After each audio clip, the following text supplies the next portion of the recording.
Hi, everybody.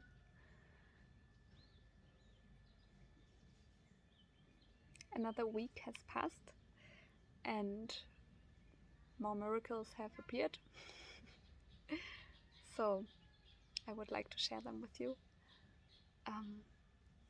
Around about, I believe, 2.5 weeks ago, or 3 weeks ago, John found a boy, I believe on outreach, called Gideon, and Gideon was severely malnourished, so much that they immediately took him to the hospital here because everybody was really worried that he might not make even the night, and we were all praying for him and just hoping that he either strengthens up or feels at least safe and loved and secure in the position that he's in.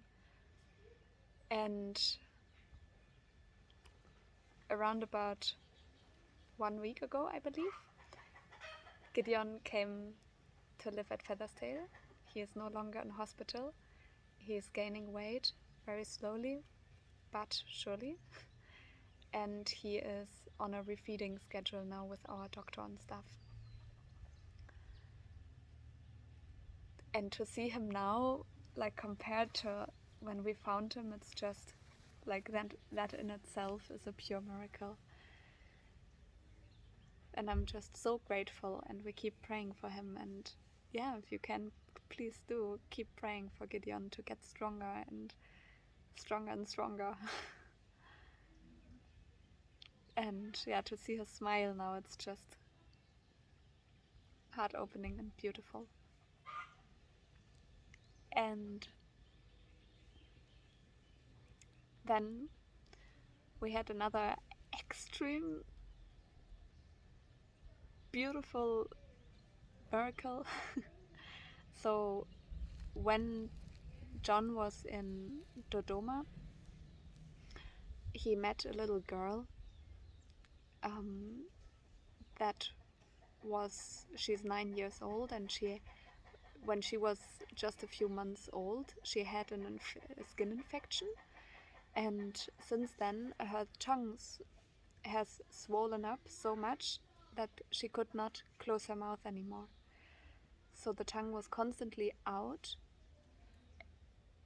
in direct sunlight, and in Dodoma it's very hot and sunny and dusty due to the heat, and the tongue was just constantly in pain. Like, she was constantly in pain for since she was a little baby, and she had extreme struggles swallowing. And it's like a very rare condition, but that can obviously happen, and she was not able to close her mouth and take her tongue in, so the tongue was just in extreme pain. I mean, we're so sensitive in that area, and it's and the little girl, she really got deep into our hearts, I would say. And John was asking around with all the doctors that we know here, doctors from the area here, and doctors from American doctors, European doctors that we know who are working here at the hospitals or helping out. And finally John contacted a surgeon that we know from America, who comes every now and then to Tanzania and does wonderful work and pediatric surgery. And she was actually able to direct him to a doctor who was going to come for a window of 1 week last week to another area in Tanzania to do surgery, and he was specialized in those kind of surgeries. And it was like, this is just an absolute miracle, because that even was able to take place, that we met her in the right time, and that we were able to reach the right people, and that they were even able to direct us to this one doctor that was coming to do this certain surgery for people. It's just a sheer miracle. And the little girl had her surgery and everything went well, and she's now recovering in the hospital. And they had to bring her for, like, it was a really long journey because she's living very far out of out, like out out in the landscape, and bringing her to that area where the doctor was a very long journey for her, but definitely so worth it. And she's now in hospital recovering, and we're just so grateful that this was even possible, and that we were able to help her go there, and that we were able to bring her those connections, and that she's now recovering from her surgery. It's an absolute miracle, and I'm so glad that that was possible. And yeah, last but not least, on Friday, John and two visitors, they went on, two of our trustees from the UK, they went on outreach here in our area in Kilimanjaro. And I think they just all had like an absolute intense day, very heart opening and very humbling. They met, I believe, 4 different special needs children, some of which definitely need our help, like some of which are locked in the dark as the parents go out to work to be able to provide for the children. And at the end of their day, just by sheer alignment from God, they were led to an area that is very, like a little village area with not many people living in the area. And they were led by an old grandmother to her house, and inside the house was just made of leaves and sticks and plastic bags. And inside there they met a young woman, or fairly young, probably in like secondary school age, who had just given birth 3 days ago to a little baby. And they did not have any idea how they were going to feed her, to feed the baby. It was like they were all, I think, emotionally like so overwhelmed with the situation, and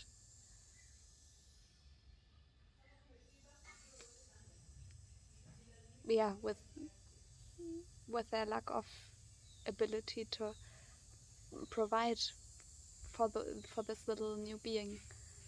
And the grandmother was left alone. That was her granddaughter who had given birth, and she was brought to her, and the father ran away. And it was just heartbreaking to see them in this situation. And it's heartbreaking to even believe that it's possible that there is a little baby in this world that is entering this world like this. That there is a little baby that is entering the world into a room that is held together with plastic bags. And as much as the sun is shining on my face right now, rain season is about to start here, and rain season is going to be intense. Like when rain season comes, like it rains heavy, and like heavy so much that there's like floods and cars being pulled off the road and houses breaking down, like it's not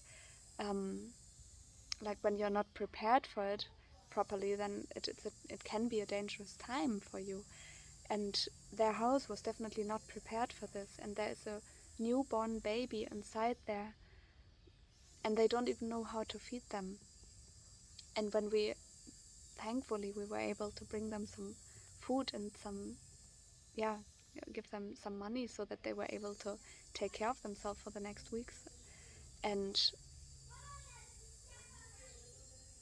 like they were in tears, like they were crying in tears and were like praising God and just saying like they had no idea how they were going to provide for their new little one in the family, because it's just a really old woman with a young girl who had just given birth and a newborn baby, and I believe that there was some other smaller grandchildren around as well, but I'm not 100% sure. And it's just,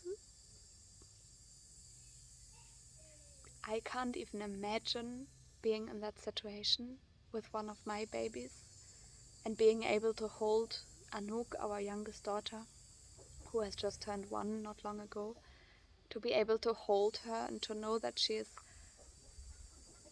like taken care of, that she's provided for, that she's well fed, and that she's healthy and strong. This is all that matters, you know. And for that, also for the mother, like for her to be in that position, like having this new little precious being in her arms and not knowing how she was going to make it survive. It's like, this is beyond what I can even, or what I wish for anybody in this world. And I'm so glad that we reached them. And this week our doctor is going to see them, to check how they're doing, if the baby is fine, if they need anything.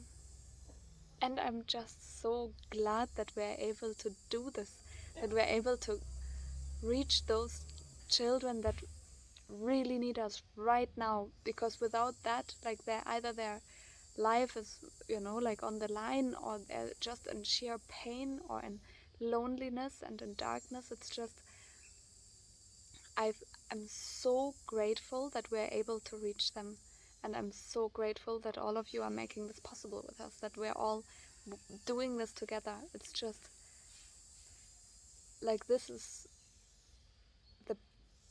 the biggest gift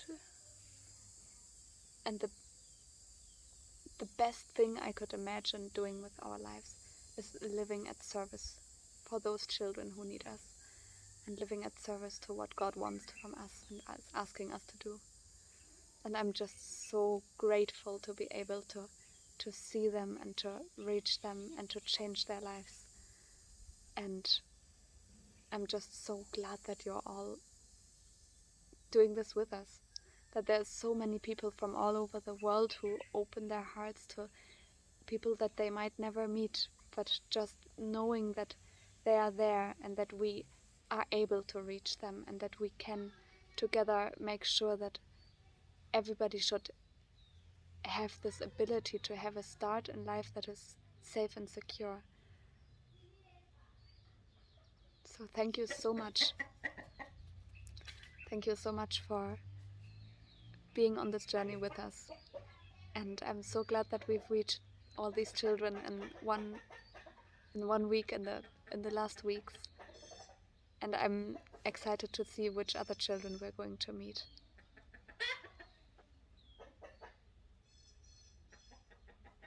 Thank you, everybody. Thank you for making this possible. Thank you for standing here with us, even if it's just in spirit. I mean, just in spirit, we know, God knows what power spirit has. Thank you. Most of you know that it is thanks to the love and support of this community that we were able to build a village for special needs children out in Tanzania. That village now provides a safe and loving home to nearly 200 children that were living in crisis. Most of these children are special needs, but a lot of these children were homeless, and the majority have no parents or guardians in this world, other than the family that this community has allowed us to create. Everything that we do is made possible thanks to the partners who choose to partner with our family, and with it make everything that we do possible and keep our doors open for the next children who need some help or a safe and loving family home. If you'd like to hear more about our partnership program, you can do so by visiting www.sharetanzania.com/partnership.